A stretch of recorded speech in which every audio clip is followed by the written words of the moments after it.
Welcome to another episode of the Snakes Are Us TV podcast, presented by Southeastern Reptile Rescue and its founder and director, me, Jason Clark. Are you ready?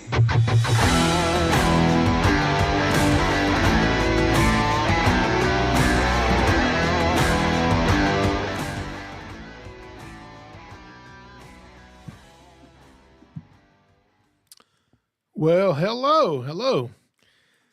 Jason Clark here for the Snakes Are Us TV podcast, and this is episode number 24. And if you notice, I'm wearing my, if you're watching this, some of you may not be watching this, but if you're watching on YouTube, I'm wearing my Snakes Are Us TV t-shirt for a reason. You know, I should have worn my hat in here. I didn't wear my hat, but we finally have Southeastern Reptile Rescue t-shirts available. They are on the website. They are ready to purchase. It says, so this is the back of the shirt. The back of the shirt has the Southeastern Reptile Rescue logo there. And the logo is in gray. The shirt is a heather green. It's a 50-50 cotton blend. I wear these shirts like every day, all the time. And then on the front, of course, has the Snakes Are Us TV logo. So, and then we also have our hats. And by the way, I'm assuming that you guys can hear me. Last couple of episodes, the audio has been horrible. Let me try to pull up the live chat here. We record this live on YouTube every Thursday night at 8 p.m. Eastern Standard Time. And if you want to be part of the live, my channel here, if you want to be part of the live broadcast, go to YouTube, Snakes Are Us TV, and you can find us there. And then later we put the audio version of this up on, I don't know how to work this remote. We put the audio version of this up on streaming platforms and all that kind of stuff. So, but anyway, the last couple of times we've had some problems with the audio. Not problems with the equipment, but problems with me knowing how to work the equipment. If I go in here and upload a video or change settings or do anything, it seems to really mess it up. And then I can't figure out how to fix it. So hopefully, I'm hoping the echo is gone. That last video, the last podcast episode, I'm going to have to go in and use some software tools and kind of edit that and get rid of the horrible echo on that. But this episode, hang on, let me pull up the live chat here. If you are in the live chat, I'll be in there in a second and join you. I have to pull it up on my big screen over here. And I'll find you here in a second. But, okay, here we go. There we go, live. Now, so thank y'all for being here with me. My name is Jason Clark. This is episode number 24 of the Snakes Are Us TV podcast. And this episode, we are discussing Roundups. So we have our Southeastern Reptile Rescue hats available. And these are nice hats. I've got several of these that I took out of the order and kept for myself. I've got several of these, and they're Richardson brand hats, so they're good name brand hats, and they've got the leather patch there in black and silver, the Southeastern Reptile Rescue logo, snapback hat. So these are on the website, and if you go to SnakesAreUs.com, in the menu, click on merchandise, you can purchase these. Now, here's the thing about these hats and these shirts is I'm not using some third-party company, which would probably make my life a whole lot easier, because there you can just go to order it and then they ship it to you and maybe send me $2 or $3 or something. That would be so much easier. I'm not doing that, so I actually having all these things made myself, and I drive and I go pick up the hats myself and the shirts myself. And so when you order these things, I put them in a package, I drive them to the post office, and I pay for them to have them shipped to you, okay? So now, they may or may not be balled up and wadded up like this, because I don't know. Maybe I'll fold them. If you're lucky, maybe I'll fold it so when you get it, it won't be wrinkled. Or maybe I'll just wad it up like this and throw it in an envelope. I don't know. I don't know which one I'll do, but I'll probably fold it up for you. So if you want that, go to SnakesAreUsTV. Go to SnakesAreUs.com and click on merchandise, and you can order a hat. And what I did is I marked them up a little bit to just be easier. I added the shipping in there. So you just go in there and click on it and pay it. Pick your shirt size. All the hats are the same size. But pick your shirt size and small all the way up to 3X, I think. And then we'll ship you out a hat. So thank y'all for being here tonight. We're going to talk about Roundups, specifically rattlesnake Roundups. And the reason I thought to talk about rattlesnake Roundups for this episode is because coming up in a little over a week is a rattlesnake Roundup happening here in Georgia that I will be participating in. I will be there. Now, you're thinking, you're going to go to a rattlesnake Roundup? Well, let me clarify. It used to be a rattlesnake Roundup. It is not anymore, even though currently it is still called a rattlesnake Roundup. It is not a traditional rattlesnake Roundup where they're catching rattlesnakes and killing them. That's not what it is, thankfully. Now, rattlesnake Roundups here in the Southeast, because there's rattlesnake Roundups in Texas. Sweetwater, Texas is, I think, the biggest one. They take in thousands of snakes. That's the biggest one currently in the country right now. But here in the southeastern U.S. where I live, there's a few left. Maybe. Is there even a few left, or is there one left? I should have done some research on this before I did this podcast. But I know that there is one in Alabama, Alabama rattlesnake Roundup still. But there used to be several rattlesnake Roundups in Florida, and there were, I want to say, as many as eight different rattlesnake Roundups here in Georgia where I live. And that's a lot. And when you go back and look at the numbers of how many snakes these are taking in, there's a lot. But I know, I don't know if South Carolina ever had a rattlesnake Roundup. I'm not sure. If it did, I never heard of it. I know Florida had several. I know Georgia had several. Alabama is where I think they started here in the Southeast. Texas has them. I think Oklahoma has some. I don't know is there any other states besides Texas, Oklahoma, Alabama, Florida, and Georgia? Any other states that have rattlesnake Roundups? Maybe, I don't know. So I'm going to go into the live chat here on my computer because it's hard to do it when I do it on that screen over there. And I'm going to read some of you guys. Let me know if you've ever been to a rattlesnake Roundup. And I'm going to tell you kind of my experience with a rattlesnake Roundup and kind of what I do with them now. So I don't know how long it's been. 12, 15 years ago. I don't know what it was, but many years ago, I was contacted about participating in a reformed Roundup where they were going to stop doing the Roundup and they weren't going to do it anymore. And it was going to turn it into a rattlesnake festival. And so at the time, I don't know, 15 years ago, was it that long ago? Maybe not quite 15. At the time, there were 2 rattlesnake Roundups in Georgia left then. There had been, like I said, as many as 8. I think it dwindled down to, there was one in Moultrie, Albany, Georgia, Sylvester, Georgia. There were several of them. And then it got down to where there were just 3 rattlesnake Roundups in Georgia. One of the last ones was in a town called Fitzgerald. And Fitzgerald, Georgia, stopped doing their rattlesnake Roundup mainly for the same reasons that all of them stopped doing the rattlesnake Roundup. It's mainly because the numbers of snakes plummet, the number of snakes they're bringing in. And so they are having this festival, which brings in revenue for the town, for the city, for that county. And so and a lot of those small towns really need the revenue to come in once a year to really help them with stuff. So they didn't want to just, not have a festival at all. So they changed it from the Rattlesnake Roundup in Fitzgerald, Georgia, to the Wild Chicken Festival.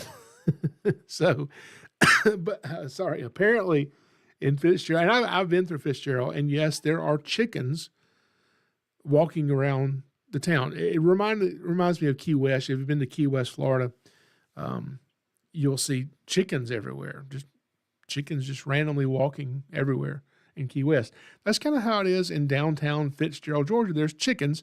So now they have what's called the Wild Chicken Festival. So that left only 2 Rattlesnake Roundups left. Now, let me go to the chat right here real quick. Let's see who all is in the chat. If you would like to join the chat, you can go to YouTube, SnakesAreUsTV, our YouTube channel, and click on the live feed. We go live at 8 p.m. Eastern Standard Time every Thursday. And then, like I said, we will later edit this and put some of the video back up on YouTube and put the audio up, and stream it everywhere else. So in here, let's see, reptiles and oddities. So this is, reptiles and oddities. Why are you even asking me this question? You need to ask this question, but I don't want to even answer this question. The first question in the chat is, hey, Jason, only the first 4 episodes are on Spotify. Yeah, you know why? Because I hadn't put the rest of them up there yet. So, you know what I figured out is I have this horrible habit. I mentioned it in one of the early podcasts, in one of the early episodes of, I don't want to tell you because then you'll be listening for it, but I try really hard not to do it, is I will say, and then, I do that all the time in these episodes, and I don't even notice I'm doing it until I go back and listen to the episode, and it drives me insane. And I have to go back and I take each one of those out, and then I put it on Spotify. So actually, over the next week, I'm going to try to upload a few more episodes of Spotify and get them out to some other places, get them on Apple as well. But we got 4 up there, and this is the 24th episode we're recording, so I'm a little behind, but they will be up there. But thank you for asking that. So we got Keith, who is Georgia Outlaw, on here. Chris Taylor is back in the chat. Hello, Chris. He's here every single week supporting us. Painted Rocks is here. Ben Baker. Dwayne Ray is from Hazard, Kentucky, and they're still recovering from the floods. Yeah, I know y'all have had a hard time up there, man. Reptiles and Oddity says your audio is great. That's a good thing to hear because it has not been great the last couple of them. I actually came down here to the studio yesterday and got on the equipment and started playing around with this and kind of got it figured out what I'd done wrong, and I thought I'd had it fixed. I'm glad to hear us sounding better now. We've got Squish is back in. I think Squish, I think I've seen you in here before. Welcome back. Dwayne Ray has been here. Thank you for coming back. And Chocolate Cookies is here. If you don't know who Chocolate Cookies is, that's my mom. My daughter changed her username to Chocolate Cookies. My mom does not know how to change it back. So she's Chocolate Cookies. And let's see here. So Connor is back. So thank you for joining us, Connor. So Rattlesnake Roundups, these, if you ask some of the people how these got started, it usually involves a story where, some person or some kid was bit by a rattlesnake in that town, and that's kind of what spurred them to start the Rattlesnake Roundup to eradicate these rattlesnakes. And I'm not saying that that's not true. That may be true, but from what I understand, where these Rattlesnake Roundups actually really kind of got kicked off and started good was back in the late 50s, 1950s, 1957, 1958, I think it was, 59, somewhere in there. There was a pretty big demand for venom labs to sell venom for research purposes and for antivenom. And one of the biggest guys that was providing this venom to these laboratories was a man out of Florida. And if you're a snake person, I'm sure you've heard of him, Ross Allen. And Ross Allen was purchasing thousands of venomous snakes. According to Ross Allen himself, toward the end of his life, said that over his career, he estimates the number of rattlesnakes that he harvested, meaning that he caught from the wild or he purchased from people that brought him rattlesnakes. He estimates that number to be around 75,000. 75,000 rattlesnakes. Ross Allen himself guesses that he took in.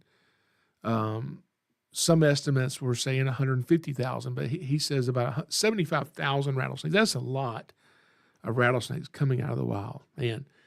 And so he had a facility there where he could, milk the snakes in a laboratory environment and sell the venom. And some of the rattlesnakes were going down to Bill Haas, the Miami Serpentarium, and they were doing the same thing there, milking the snakes and selling the venom. And, we need venom. We can't make venom in a lab. It can only be made in nature. And so we need venom. And so they make anti-venom with it. They make a lot of medications with it. But I think the way that they're doing it now is instead of just taking 75,000 rattlesnakes from the wild, the venom labs, at least the ones I know about, have a stockpile of captive snakes, hundreds of snakes, several hundred snakes. And those snakes are kept in captivity long-term and milked for their venom. So instead of using tens and tens of thousands of snakes, we can use a lot fewer snakes, keep them in captivity, and utilize them that way, which I think is a lot more sustainable than not, killing these snakes out of the wild. But, so basically Ross Allen started needing all these rattlesnakes. So he started offering a bounty. And I do shows all the time, and I'll have older people come up and say, "Oh yeah, man, when I was a kid, I lived in Florida, I lived in South Georgia, wherever, and we used to catch, rattlesnakes and cottonmouths and whatever, and we'd carry them down here to wherever, and we'd sell them. They give us, so much a pound or so much a foot or this and that, and that's how we made money." And that was a pretty common thing back then, And there was just so much going on.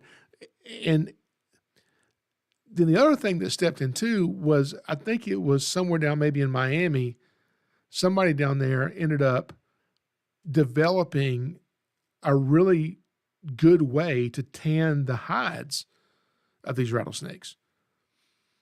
And he came up with a method. I think it was in Miami, somewhere. It was somewhere in Florida. And he developed a really cool way of tanning the hides to where it was a high-quality leather to be used for belts and hats and hat bands and boots and things like this. And so the need for that went up, of course. So now they're using rattlesnakes not only for venom, they're going to kill them and use them for the skin.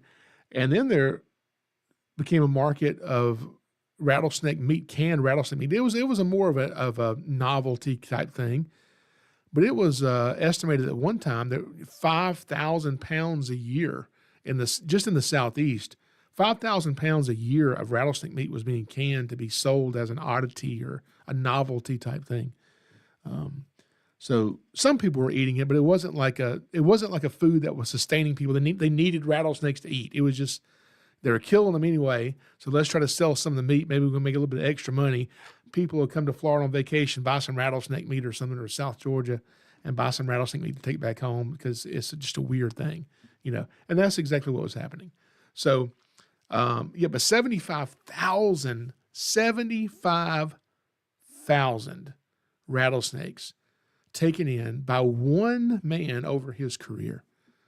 That is amazing. Now, the other thing that really spurred these rattlesnake roundups to pop up everywhere, because there was a bunch of them that all kind of started around the same time, was Ross Allen, the one who had a bounty on these snakes, who was buying these snakes and sell me the snakes, bring them to me, What he did is he had an employee. He had a few employees, and one of his employees was a guy that was tasked with going out and catching snakes to bring back so they could use. And then they were also paying other people to go out and catch snakes. And you know, if you caught a snake and, you know, you brought it in, he'd give you some money. But they didn't work for him. Those were just, you know, individuals that just happened to see a snake and would catch it and bring it in. But Ross Allen had an individual that worked for him. This was his job. He specifically would go out every day and hunt as many snakes as he could to bring them in. That was his job, okay? And this man got an idea.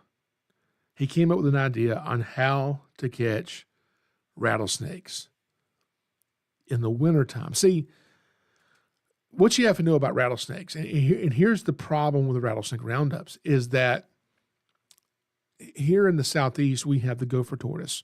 The gopher tortoise is prevalent throughout much of Florida and South Georgia, the coastal plain where we have the sandy soil. Here in central Georgia where I live, we got red clay. And but as you start going a little further south, I mean, not too far, you get what's called the fall line. And at the fall line, that's where the terrain changes, the plants change, the animals change, everything changes. You go from red clay to sandy soil. And like here where I live is a little bit of transition. We have a little bit of sand here every now and then, but mostly red clay here. And so gopher tortoises that live there, they're called gopher tortoises for a reason. What they do, gopher tortoises dig a burrow, and they dig a burrow, some people say 6 feet deep, sometimes up to 10 feet deep, and over 40 feet long underneath the ground. And that's where the gopher tortoise goes and lives. Gopher tortoises get, 11, 12 inches, about that big or so, the size of a basketball, maybe a little bigger, a decent sized tortoise. And years ago, it was very common before gopher tortoises were protected. They were food. People ate gopher tortoises like crazy, and they ended up protecting them. You can't do that now, thankfully. That's good.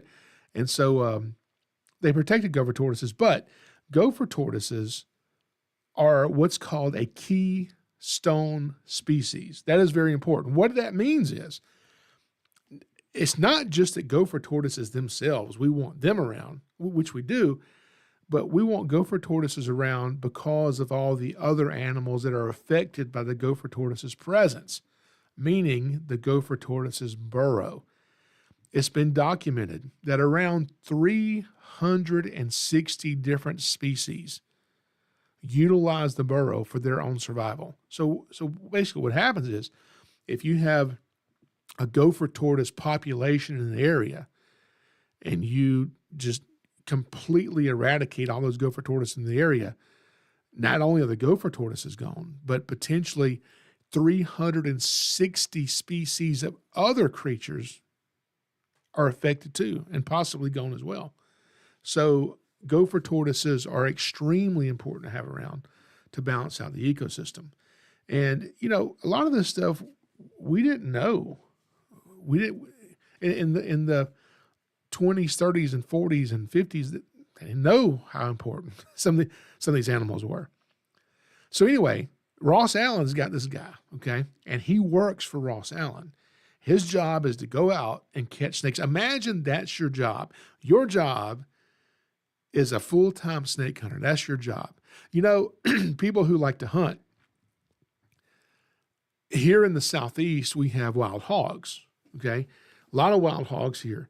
And what some people do is they will make relationships with landowners in South Georgia, in Florida, Alabama, South Carolina, and they'll find farmers, landowners, ranchers that have lots of land and huge problems with wild hogs. Okay, wild hogs are not native here. They're an invasive species, and they can devastate the landscape, and they can also affect wildlife too. So wild hogs are not a good thing to have around, but they breed like crazy. They breed like domestic cats, feral cats. Don't get me started on cats, okay? But anyway, these people will make relationships with these landowners in here in the Southeast, and they'll go in and say, "Listen, I have an idea. You have hundreds." Possibly, maybe you got a lot of hogs on your property. It's take a lot of time and a lot of effort to kill them. And I know you probably can't afford to hire me to come in and kill 50 hogs. That's going to take me a long time to do it. That's a lot of man hours. So how about I come in and do it for free? Now, how is this person going to come in and do it for free? What they do is they start their own business where you who want to go hunt hogs and you don't know where to go, you pay this person and they take you on a hog hunt. And they take people out and they have these agreements with landowners, and they take people out and they take them on hog hunt. And it actually is I think it's a great idea. But anyway, having a person that hunts snakes for a living, what if you could hunt hogs for a living? Well, from what I understand, I'm assuming this position is still in place. I think it is. If it's not, it just ended. There's a guy, I don't know who this guy is, but it sounds like a cool job. There's a guy who lives, and some of you may know, if you work for the state, maybe you'll answer this question for me. He lives on a barrier island off the coast of Georgia. And his only job every single day is to kill as many hogs as he can. He travels around the island he lives on, and he just hunts hogs. And there's so many hogs. This is his full-time job. His full-time job is killing hogs. And there's enough hogs there, and they breed fast enough that they just have to have somebody full-time to do it. So, but hogs are an invasive species. Rattlesnakes are not. Rattlesnakes are supposed to be here. Hogs are not supposed to be here. I don't have a problem with somebody eradicating an invasive species, whether it's not dogs, whether it's hogs. Okay, don't be eradicating dogs. Okay, let's not do that. But eradicating hogs, or things that shouldn't be here because they affect the animals. Cats the same way. We got a lot of cat lovers, and they disagree with me on this. They think it's okay to TNR, trap, neuter, release. I don't agree with that. Cats are a predator. They're an invasive species. People say, well, it's part of the ecosystem. It's not natural for a predator who's not from here to be introduced into this ecosystem and compete with native animals. That's not natural. So that's not part of the natural equation. And I think if you have a cat, it should be kept indoors. It shouldn't be outside. So anyway, they got this guy, and that's his job, is to go around and catching rattlesnakes. Pretty cool job, okay? This guy needs to catch these snakes, and he needs to catch them all year long. And, snakes are cold-blooded, and when wintertime comes, and the snakes go into the gopher tortoise burrow, because the gopher tortoise helps all these animals survive. And one of those 360 species of animals that depend on the gopher tortoise for survival is the gatekeeper of the burrow, the protector of that den, the eastern diamondback rattlesnake. That's one that lives in there. And you can't go to every gopher tortoise burrow and find an eastern diamondback rattlesnake in it, but it's a pretty good way to figure out where they live. Okay, you find out where gopher tortoises are living, you probably have eastern diamondbacks in the same area, most likely. Not always, okay? So this guy came up with a plan, and his plan worked really good at getting snakes out of the hole, because you got to think, the hole can be 6 foot deep, 10 foot deep, 30 or 40 foot long, and it's only this big around. You can't get in there. It's only this big around. A little small hole as big around as a basketball, maybe. And how long is it going to take you with a shovel to dig that snake out? A couple of days? Then you end up with one snake from all that work. So what he did is he got a hose, a hose pipe, a garden hose, shoved it down in there, and poured in some gasoline.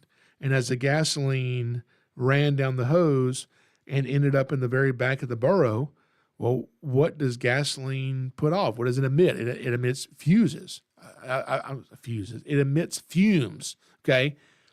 And those fumes, well, you can't breathe. So what would happen is a rattlesnake would come up out of that burrow because it's, can't breathe. And pretty easy way to catch a rattlesnake. But the other thing it would do, there's gasoline in the burrow now, renders the burrow uninhabitable, kills the gopher tortoise potentially. Even if it doesn't kill the gopher tortoise comes out, the burrow's ruined. He's got to dig a new burrow, and they're doing this in the wintertime. So the gopher tortoise is not going to be up to snuff to dig a burrow in the middle of the wintertime, so it's probably just going to die. But that's how they would go about catching rattlesnakes in large numbers, even in the wintertime. So to all the people who are bringing in rattlesnakes to Ross Allen, and he's paying them for this, right? Paying them so much per foot or per pound or ever how he did it. And but wintertime comes and it slows down because the only person really bringing in rattlesnakes at that time is the one guy that works for Ross Allen. So what do? Well, he puts out a pamphlet, a little booklet on how to use gasoline to remove rattlesnakes from gopher tortoise burrows. And then some other guy over in Alabama, starts trying to have the very first rattlesnake roundup in the southeastern U.S. anyway. And he gets, in the wintertime, he gets people fired up about it. Let's get rid of these rattlesnakes, which is dangerous to have around here. And you guys can meet me at the barn down behind City Hall, next week or whatever, and bring your rattlesnakes. And he went around to local businesses and he raised $200. Now, this is back in 1950s. $200 is a lot of money. He raised a couple $100 from local businesses, and he had prizes. Whoever brings in the biggest the heaviest rattlesnake will get a certain prize. Whoever brings in the longest rattlesnake gets a certain prize. Whoever brings in the most rattlesnakes gets a certain prize. So it just ensured a lot of rattlesnakes were coming in. And I think that first day they had, 40 or 50 rattlesnakes, not a whole lot, but they extended it to next week. The next week they had over 100 or over a couple hundred come in the next week. And then they started doing this every year. And then they started promoting it. And this guy who started that in Alabama started traveling to Florida and Georgia, different places in Alabama, and speaking about why you need to get rid of rattlesnakes, why you need to kill them. And then they have that booklet going around about here's how you get them out of the burrow in the wintertime. Because, you got outdoorsmen who like to deer hunt, and deer hunting ends, when is it? Right after Christmas or in January, deer hunting's gone. So you got these people who want to get outside and do something, a little bit of adrenaline rush to them, they can get out and, hunt rattlesnakes. And how do you do it? Well, you use your hose pipe out of the yard and a can of gasoline. And so people were killing these snakes. Then they wanted to make sure, hey, they're killing the snakes. We want them brought in live so we can not only just get their skin. If they're killing them, we just get their skin. The meat's probably no good, but we want to get, the venom to sell to Ross Allen and places. So we need these live rattlesnakes. Well, as this started to catch on, and these small towns started figuring out that this can bring in revenue, we can start a whole event around this. And, some of those events were justified by saying, well, we're starting this event because Leroy over here, Bobby, whoever, he got bit by an eastern diamondback, almost killed him, and we don't want this to happen to you, so we have to eradicate these snakes. We have to kill them all. Got to get them all out of here. So we're going to have this annual rattlesnake roundup and bring them in live. And for a while there, when they first started this, they were bringing in hundreds, several hundred snakes.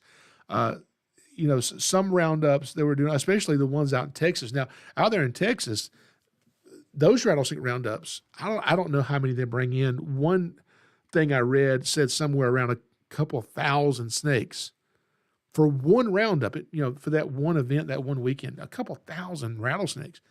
Well, how is it they can get so many more western diamondback rattlesnakes and you can't find that many easterns? Well, there's a few reasons, but one reason is because of the eastern diamondback's behavior versus the western diamondback's behavior.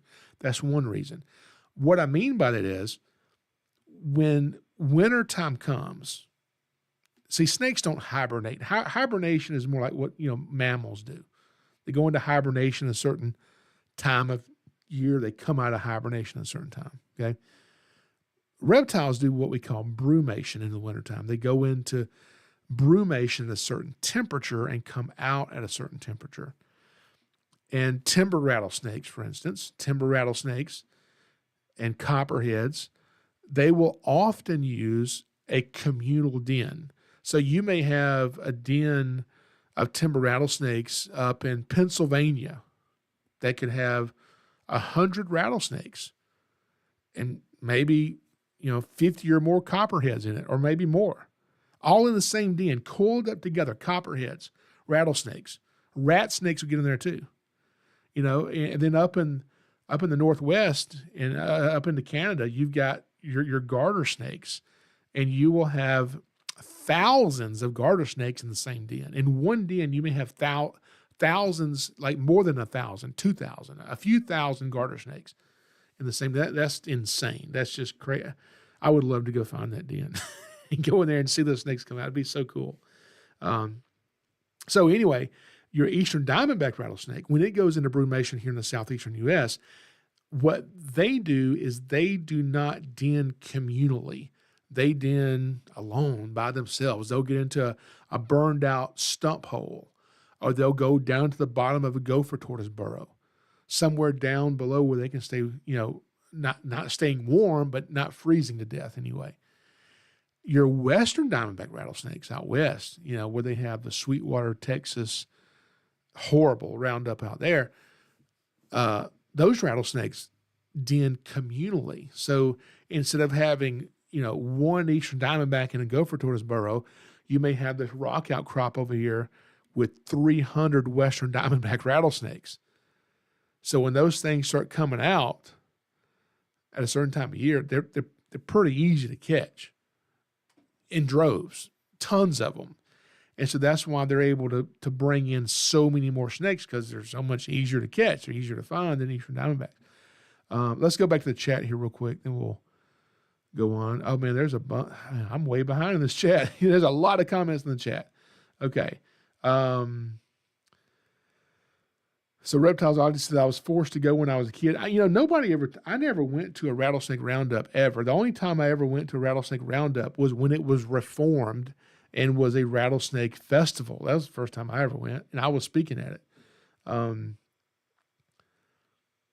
So Ruby Red, welcome, says hello from Massachusetts. Rattlesnakes in this state are rare now, yep, because roundups were once common here.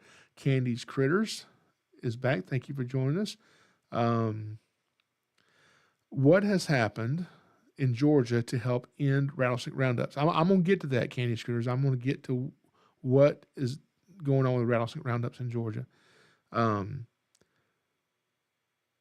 And Cheesy Cheetah is back. Thank you for being here, Cheesy Cheetah.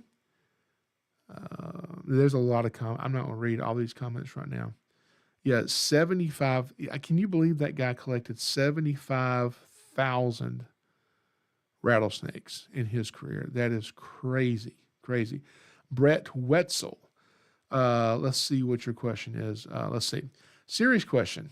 If all these snakes are being taken from the environment and obviously not eating the rodent population, exploding and causing damage. So as far as rattlesnakes go, timber rattlesnakes, eastern diamondback rattlesnakes, a lot of their diet overlaps with other predators like hawks and fox. So their predation habits overlap with those predators too. So basically what happens is if you have the fox population go down, other animals that compete with fox now have more food and their population may go up. So if you have rattlesnake populations go down, yeah, you could have an increase in rodents, but then you also have an increase in potentially other animals that prey on mice and rats. But yeah, but that's something that we've seen in other parts of the world is when you do go in and eradicate snakes, you do have an increase in rodents. Now, it's easier to see that kind of stuff, Brett, when you're in a densely populated area like over in India or in Asia somewhere, and there's been documentaries done on that where they go in there and they've shown where they've eradicated snakes, and then there are just hundreds of thousands of rodents just devastating the population, the food source there. But then, because you have a densely populated area and you don't have as much farmland in some of the areas that they were doing this documentary, then you go to South Georgia and, you maybe things are a little bit more spread out there, I'm assuming. So, but yeah, I would assume that there would be a huge increase in the amount of rodents as you're taking. I mean, think of 75,000 snakes, and that's just the ones that was going to that guy. There's other rattlesnake roundups that were collecting rattlesnakes that weren't going to Ross Allen. Okay, so we're talking about 75,000 rattlesnakes just to one individual, one company that was doing this. Then there's other people who are doing it too. So there's a lot more than 75,000 rattlesnakes are disappearing during that time frame, and it's still happening now. There's still rattlesnakes being killed right now. Let's see. So back in the chat here, there's a lot of comments. Trying to just scan through these real quick. All right, so I'll get back to your chat in a minute. So anyway, so all these rattlesnake roundups sort of popping up because you've got people who are wanting to buy rattlesnakes for venom, and now they're wanting to buy rattlesnakes for skin and also maybe a little bit of food they can sell, make a little bit of extra money that way, kind of on the side too. And now they've put out this booklet on how here's an easy way to catch them in the wintertime. In South Georgia, out catching rattlesnakes in the heat of the summer, it's hot. But in the wintertime in South Georgia, and North Florida, and Central Florida, and Alabama, and everywhere else they were catching them, there's not a lot to do in the wintertime. Deer season's over with at that point, and this is something for the outdoorsmen to go do. And most of them didn't know any better. This is, like I said, this was the late 50s, early 60s, and they didn't have the information then that we do now about snakes. But even with the information we have now about snakes, even the information we have now about snakes, you still have people who think that rattlesnake roundups are a good thing. And if you're against it, you're just a tree hugger who doesn't know any better. I think killing any type of wildlife in unregulated numbers is ridiculous. Regulated hunting has never led to a threatened or endangered population of any wildlife. Let me say it again. Regulated hunting has never led to a threatened or endangered population of wildlife. Now, unregulated hunting has. We saw that with the American alligator. Back around the same time frame, the late 50s, early 60s, if you found an alligator in Georgia, you're doing something. That was hard to do because they were almost gone. Because, prior to, 1974 or something like that, you could hunt, kill, keep, do whatever you wanted to if you found an alligator in Georgia. They were unregulated. And that was the case with a lot of states in the Southeast. They were not regulated. Then in the 70s, the state came in, or the federal government came in and regulated them. And now their numbers have made a huge comeback, and you can legally hunt alligators in Georgia with a license. Do I think that's a good thing? Yeah, I think it's a good thing. I think as long as you're doing it legally, that's fine. But when it's unregulated, speaking of regulated hunting, excuse me, man. Speaking of regulated hunting, Pennsylvania has an annual rattlesnake hunt. And I don't know exactly how this thing works or why they do this. It was thought at one point that because they don't have eastern diamondbacks there, but they do have timber rattlesnakes there. At least that's the most common rattlesnake. They have the Massasauga too in northwest Pennsylvania, but the timber, is pretty common, or was thought to be, and so they would let you come in, and you could hunt and kill timbers as many as you wanted to.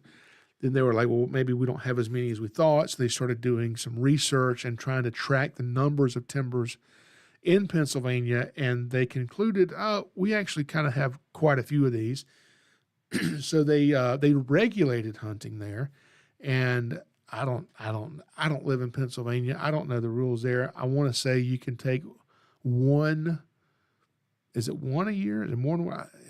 It's not many. I think it's one a year. You have to get a permit, and during hunting season, you can harvest a rattlesnake, and it has to be, I want to say it has to be a male over so many inches long. So yeah, you got to go out there, and basically, if you want to do it legally, you got to catch the rattlesnake, determine if it's a boy or girl, measure it, and then if it's big enough, you can keep it. Okay. And you know, most of them that measure this put them in a tube. They tube the rattlesnake, that way they can safely pick it up. But you got to know how to do that. And if you go on the internet and you watch some of the videos, these people doing that, even in Pennsylvania, you'll find some people who know what they're doing. But a lot of them that I've watched on there, I'm like, oh my goodness, these people should not be anywhere near snakes at all. And you know, I go to the Great American Outdoor Show in Harrisburg, Pennsylvania. I do this for the National Rifle Association, the NRA. They have this big event up there. And they have me come and speak and do our reptile educational programs there.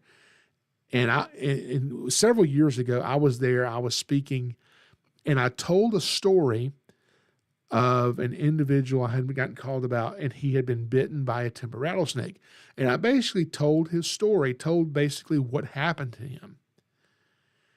And afterward, I had a guy come up to me, he introduced himself, and he said, hey, you know, my name is so-and-so, and I love snakes, and every year I go on the timber rattlesnake hunt that we have here. I just love going out and doing that. And, you know, after I catch my rattlesnake, and I'll take others out there so they can catch someone. And what are they doing, these rattlesnakes?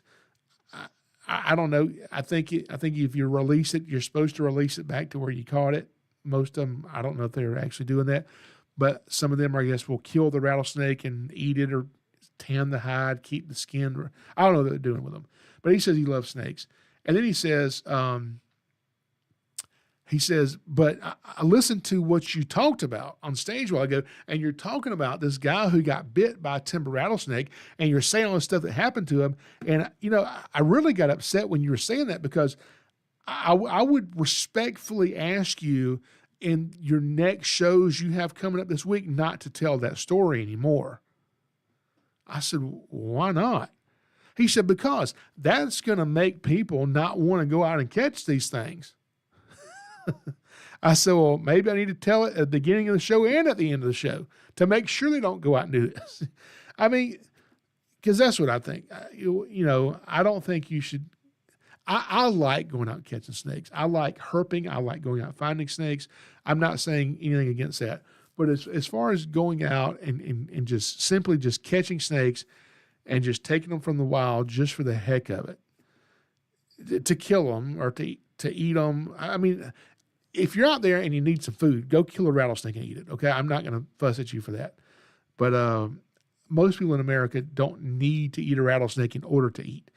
Most of them want to kill a rattlesnake because it's a rattlesnake, and they feel like they're doing an injustice if it crawls past and they don't kill it. So, yeah, I do have a problem with that. And you know, but anyway, back to the Southeast here. So they started trying to get people to go out and hunt these rattlesnakes and bring them to Ross Allen because he wanted to pay for them. That's why he put out this book about how to use gasoline to get rattlesnakes out of a gopher tortoise burrow. But as these few rattlesnake roundups started popping up and people started flocking to them because it's a spectacle, you know, it's crazy what they're doing. There's a guy here with all these rattlesnakes and they're killing them and we're getting to watch it. And they've got food for sale over here and you know, snakeskin belts over here and, you know, a Ferris wheel set up over here and cotton candy. It's a whole thing. And these towns are raking in money. And so more and more and more rattlesnake roundups started popping up all over the southeastern U.S. Like I said, I think there were a total of 8 of them just in Georgia at one time, 8 of them. And so all these rattlesnake roundups started popping up everywhere. Now, some of them only lasted 2 or 3 years, 4 years, 5 years. Some of them lasted, a dozen, 15 years or more. But most of them just kind of went away. Like I said, Fitzgerald Rattlesnake Roundup turned into the Fitzgerald Wild Chicken Festival. Then that brings us to 2 rattlesnake roundups left here in the state of Georgia. And one of them was in a town called Hagen, Georgia. And right next to Hagen is Claxton. And so they called it the Claxton Rattlesnake Roundup. And they started talking to the people at Claxton on the board and people there, and people, I think it was John Jensen with Georgia Department of Natural Resources and some other folks started talking to him and was trying to convince them, hey, can we do away with this? Can we stop having a rattlesnake roundup and change this to a rattlesnake festival? And I think one of the things that may have helped sell them on doing this, as well as other roundups that have done this too, is the fact that, remember, they're paying people, giving them prizes for the heaviest rattlesnake, the longest rattlesnake, the most rattlesnakes an individual brings in. Well, over time, if you go look at the data, and there's not a lot of it, but what there is, if you look at the data, the heaviest rattlesnakes started getting smaller and smaller year after year and shorter year after year.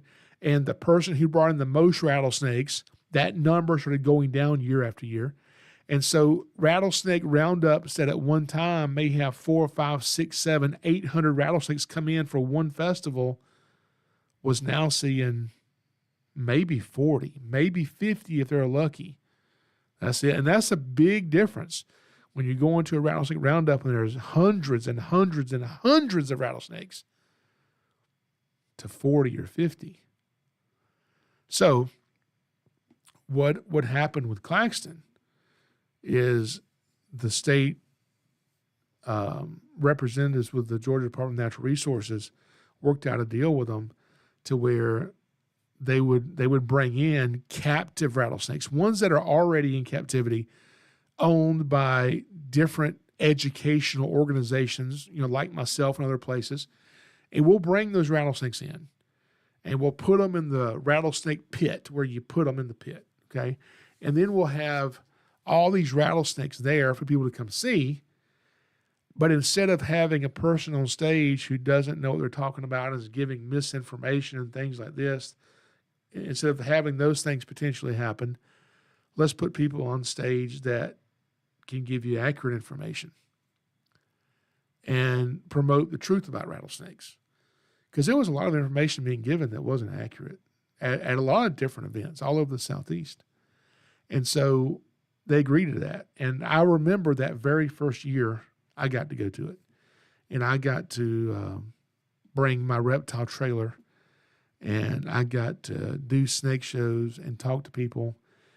And I'll never forget, I was standing at the back of the stage on that first day, and it was not a roundup anymore. It was a rattlesnake festival. And an older guy walked up to me, and he said, "Hey, I got a question. Where do we drop off rattlesnakes?" I said, "You got a rattlesnake?" "Yeah, I got a timber rattlesnake right here." I said, "I'll take it. Give it to me." So he comes over, hands it to me, and drives off. And it was about a 4-foot timber rattlesnake, and I swear that thing was as big around as maybe as big around as a 50-cent piece. And I asked him about it. I said, "Well, when did you catch it?" And he had caught this rattlesnake back in the fall, and told me he put it in a barrel and kept it all winter in a barrel. Basically, starved this rattlesnake to death, half to death, and just so he could bring it in late winter, early spring to the Rattlesnake Festival.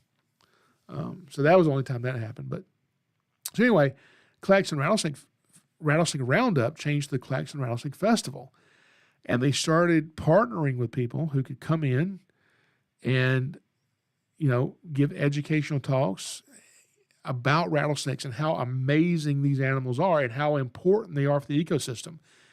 And so we started trying to get the word out. You know, if you've ever been against rattlesnake roundups, now is your time to drive down here and attend the Claxton Rattlesnake Festival. Help support this. Show people that this is a great thing. And so I've been doing that rattlesnake festival now for many, many years, and it's coming up. It's coming up in a couple weeks. So if you want to go see my calendar and come to the Claxton Rattlesnake Festival, it's on SnakesAreUs.com. Click on my schedule, and you'll see it. Now, before Claxton comes up, there's another one coming up, and it is the first weekend in March. It is known as the Wiggum Rattlesnake Festival. And I've been doing Claxton Rattlesnake Festival for many, many years, and I want to say 4 or 5 years ago, I was contacted and asked to go down and meet with the members, the board members, and the members of the Wiggum Community Club in Wiggum, Georgia, where they have the Wiggum Rattlesnake Roundup. So I went down there, and I was not looking forward to it. I didn't want to go. I was like, I don't want to go talk to these people. These people don't have the same mindset that I do about snakes, and this is just not going to be a fun. They're going to have dinner for us. I don't want to go eat with these people. I don't want to go hang out. I get there, and man, they were the nicest people, the nicest group of people, and I just I love these people. I fell in love with them. These are awesome people at the Wiggum Community Club. So we started talking, and they're like, would you come in and do your snake shows? And if we stop doing a roundup and we have a rattlesnake festival, and I'm like, okay, we're not going to be selling snake skin products. You're not going to be selling rattlesnake meat. We're not going to be bringing in rattlesnakes and killing them. The only rattlesnakes are coming in will come in from me and all these other, top-notch organizations that will help promote the amazing rattlesnake. They're like, yeah, let's do it. I said, well, okay, so what are you going to call it? They said, we're going to call it the Wiggum Rattlesnake Roundup. I said, well, okay, why? I said, well, we've still got a bunch of T-shirts to sell. I said, well, I don't care what you call it. Call it whatever you want. That's fine with me. Call it Wiggum Rattlesnake Roundup, as long as we're not out killing snakes. And you can let us get on stage and say whatever we want to say, and everybody's having a good time. We're promoting this snake and teaching positive stuff about it. And that's exactly what's happened. So before Claxton Rattlesnake Festival happens, the second weekend of March, the first weekend of March is the Wiggum Rattlesnake Festival. So if you have never been, if you live close by, drive there and meet me there. I'll be there. If you're not close by, find a way to get here anyway. Come see it. I'm not the only snake person there. There's other organizations that show up to this, that support it, that come out, that are worth coming and hearing them get on stage and talk about it, and seeing their exhibits and visiting their booth. And it's not just snakes. I mean, there's rides, there's food, there's a lot of stuff going on at both of these events.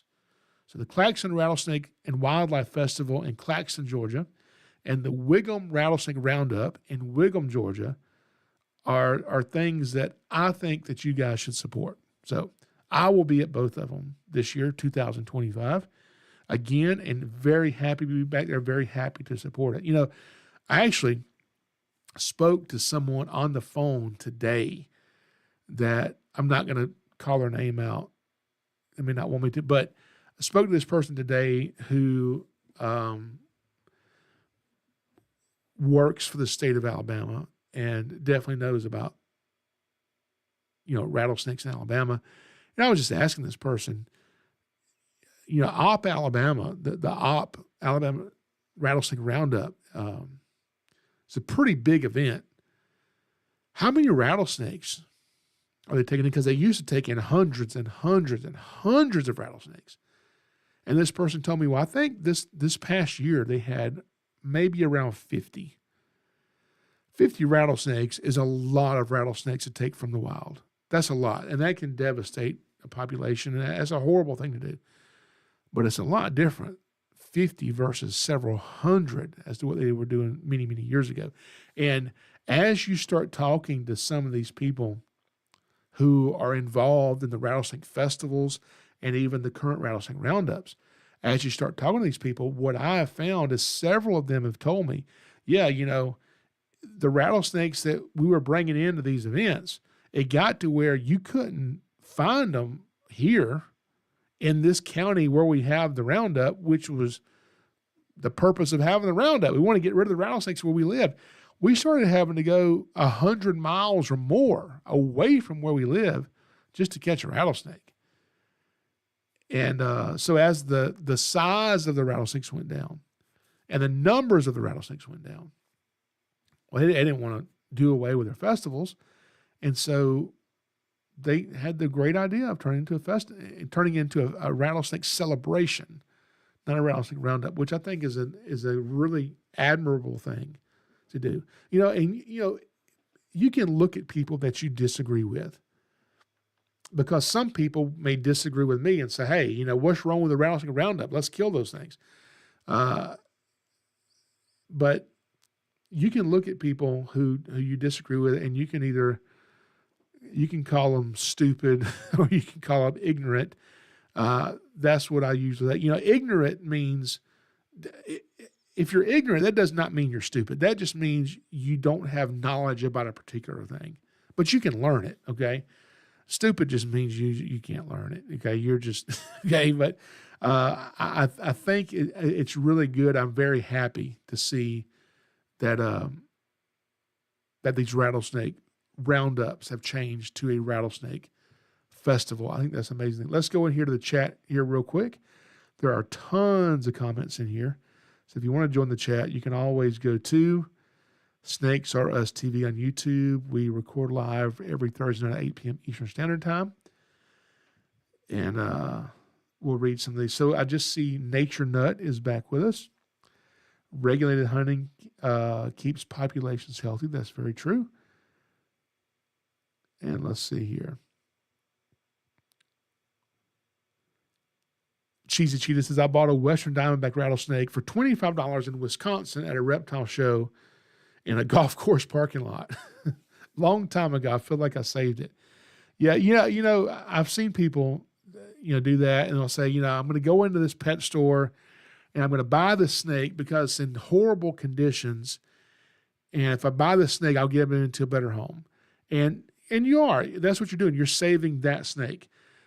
The only bad thing that happens with that is you're telling the person you bought it from, here's some money, go buy another one to put another one right there and sell it to.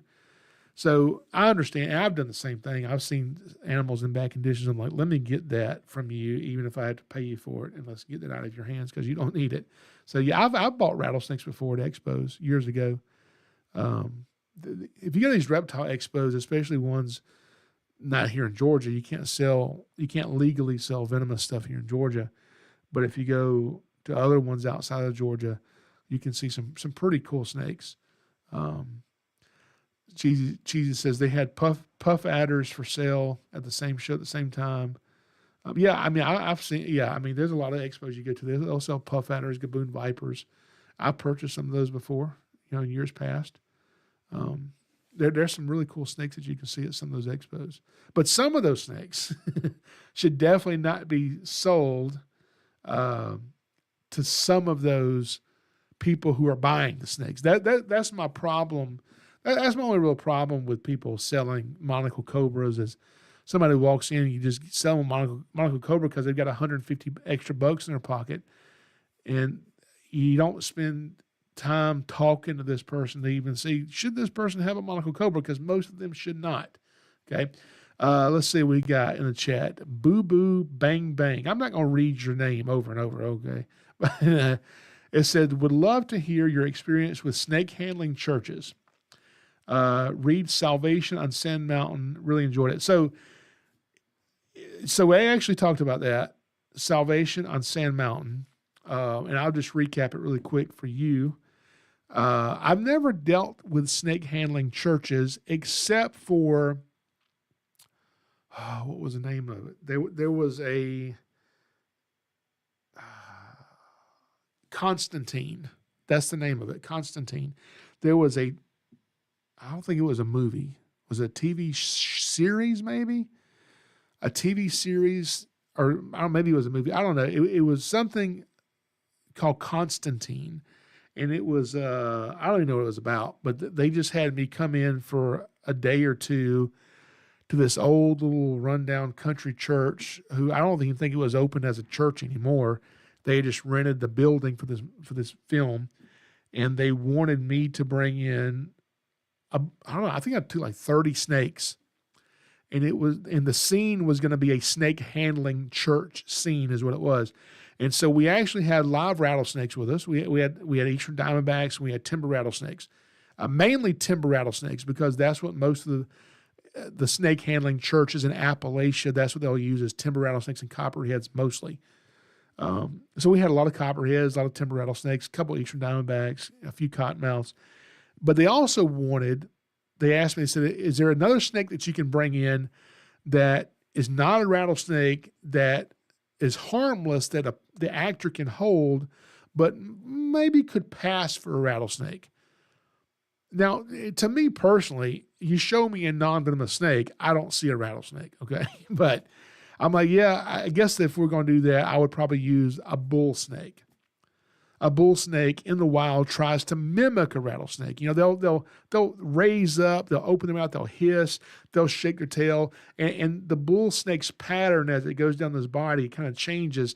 And on many of their tails, a lot of them will have kind of like rings or circles around their tails to almost look like a rattle, and they'll shake their tail to mimic a rattlesnake. So I said that'd be the closest non-venomous snake that I guess you could trick an audience who doesn't know about snakes to think it's a rattlesnake. So I had several bull snakes we took in there. And once we got them in there, the funniest part to me was they said, can we take this tape and can you tape up the tail of those bull snakes? I'm like, for what? They said, because we're going to use CGI, computer generated image, CGI, to put a rattle on it. So they gave me some bright green tape that I had to take the bull snakes and kind of put a little piece of tape on the end of their tail, so in post video production they could go in and put a rattle on the snake's tail. So that was interesting. Filming Constantine. Now back to Sand Mountain. You were asking about Sand Mountain. So I want to say it was HBO did a movie about what you're talking about. Okay, and if you read the book, you know more than I do about it. But basically, there was a preacher, snake handling church person who kept some rattlesnakes, and he tried to kill his wife with them. He forced her hand in there and made her get bit, and then he left and like drove around drinking for a long time and came back and still alive or something. Anyway, he ends up going to jail. He escaped from jail and caught him like 30 minutes later. But I had to bring rattlesnakes, and specifically they didn't want timber rattlesnakes. They wanted eastern diamondback rattlesnakes for this. And so I brought in, I want to say it was 7 or 8 eastern diamondback rattlesnakes. We only needed one, but I knew that eastern diamondbacks were not going to behave like a western diamondback rattlesnake would. You know, if a movie calls and wants a rattlesnake to rattle on cue, use a western species. But they want an eastern diamondback. And not that easterns won't rattle, but your western species, most of them anyway, are a little bit more high-strung, I think, than your easterns and eastern diamondbacks and timbers are. So we had a fake hand. We had to kind of put the hand in front of the snake and have it bite it. Now, we talked about this on a previous episode. I don't remember which episode it was. But anyway, that was my involvement with Salvation on Sand Mountain. So there's a movie about it. I don't know what the movie's called, but go look it up. I've never seen the movie, to be honest with you. I'd actually like to know what it is so I can watch it and see one of my rattlesnakes in the movie. But anyway, so that's where it brings us today with rattlesnake roundups. And there's most of your rattlesnake roundups in the southeastern U.S. have all converted from rattlesnake roundups to rattlesnake festivals, which I think is an amazing thing, except for Alabama. If there's another one besides Alabama in the southeastern U.S. that is a actual traditional roundup that rounds up snakes and slaughters them for no real good reason, I don't know of a different one. Okay, yeah, Candy Critter says it was on my film video. Yeah, that would make sense. So if you want to know about Sand Mountain and that whole story, go to our episode entitled Film, and we detail it on that one. But yeah, so Alabama is the only one I know of. So, will they ever change? I don't know. I don't know if they will. I don't know. I've never been there. I've driven through Alabama. I've never been to that rattlesnake roundup. I don't know anybody that, works there, participates in that. But I think it would be really cool for us to be able to go in there to do educational talks and to be able to get on stage and to do my show. And I think the audience would love it. And give them some really, give the audience some really good education about the truth about rattlesnakes, and eventually see that thing turn from a roundup where they're slaughtering these snakes. I mean, there's horrific images if you go watch the ones that they do out west. You ever seen those where they are having the participants put their hands in the blood of the rattlesnakes, and they're putting their hands and making bloody handprints on this big wall. I mean, you do that with any other kind of animal. Imagine the outrage that you would get. Just chopping the heads off of these animals in front of an audience, and people are just loving it because they're ignorant and don't know about snakes. They think they're doing a good thing. It's just really sad. So you would think in 2000, here we are in 2025, and all the information and data and research has been conducted on rattlesnakes. It's available to people, and they don't partake in it because this is what's always been done. This is how it's always been. We've always done rattlesnake roundups and killed rattlesnakes and all this stuff. And so this is just how we do it. It's just the same old thing that's always been this way. So we're not going to change. And I think that's really sad. So I think it's really admirable, like I was saying, that the roundups that have changed to a festival that have done that. So I think that's amazing. And one more time, let me again plug our Southeastern Reptile Rescue t-shirts we have for sale. SnakesAreUs.com. Click on merchandise, and you can purchase one. And I will personally put this in a box, and I will ship it to you. And if you want to add a hat to the order, we have our Richardson hats. These are pretty cool hats. So, but speaking of these people who, like I was saying, they do the rattlesnake roundups because it's been generation after generation. Their dad did it, the granddad did it, and it's been just something passed down their family, and that's a hard thing to kind of move yourself away from, because they may almost feel like they're turning on their ancestors or something because that's what their ancestors did. They loved them, and they grew up doing that, had such good memories doing that. But you can't always do the same thing,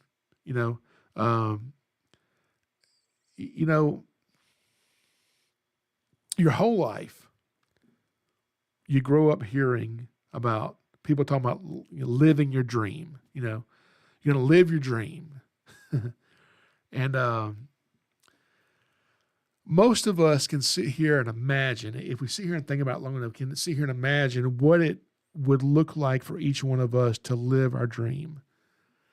But usually what happens is, instead of living our dreams, we end up living our fears. And that's because fear is powerful. So, talking about these people who grew up in these rattlesnake roundups and don't want to change, or maybe that's not you. You're in a situation to where this is how you were raised and this is all you know, and it change is hard for people. But if you want to be the one to take that first step, that first small step, and stop living your fears and instead start living your dreams. Well, how do you do that? I would say step one would probably be stop following the crowd. And that's an easy thing for people to say, but it's definitely a different thing for people to do. Stop following the crowd. People that are living their dream, okay, are also in some capacity. That person is also a leader. If you're living your dream, you're also a leader in some respects, okay? And I don't care what crowd it is that you're following. Ain't none of them going to lead you into living your dream. None of them are. So stop following the crowd and start leading. Now, for a while, when you start doing this, you might find that you're walking by yourself. But if you do it right, over time, that crowd that you were walking with, you'll realize a lot of them are right back there behind you, following you now. It takes a lot of courage to do that. A lot of courage to do that. Because it's so easy to give in to our fears and let that mold and shape the life that we live. But you only get one life. You only get one. So make the most of it, because you can't do it over. So guys, hope you enjoyed this episode, number 24 of the Snakes Are Us TV podcast. If you want to go see me live, go to SnakesAreUs.com and click on my calendar, my schedule of events, and find out where I'm going to be. Most of the show, I just did 9 days in Pennsylvania, and most of my show dates are now going to be in Georgia for the rest of the year, but we have a lot of them, tons of dates from there, and we've already added some more on there as well that I haven't even put on the website yet. So there's more dates going to be added on there. So go check it out. And, whether you like it or not, whether you agree with this or not, Jesus loves you, and so do I. You guys have a wonderful, wonderful evening. Thank you very much for joining me, and I really hope you enjoyed this episode. If you did, please consider leaving a 5-star review. That helps me so much in pushing this podcast out to even more people. I record every Thursday, so check back next week for a new episode of the Snakes Are Us TV podcast.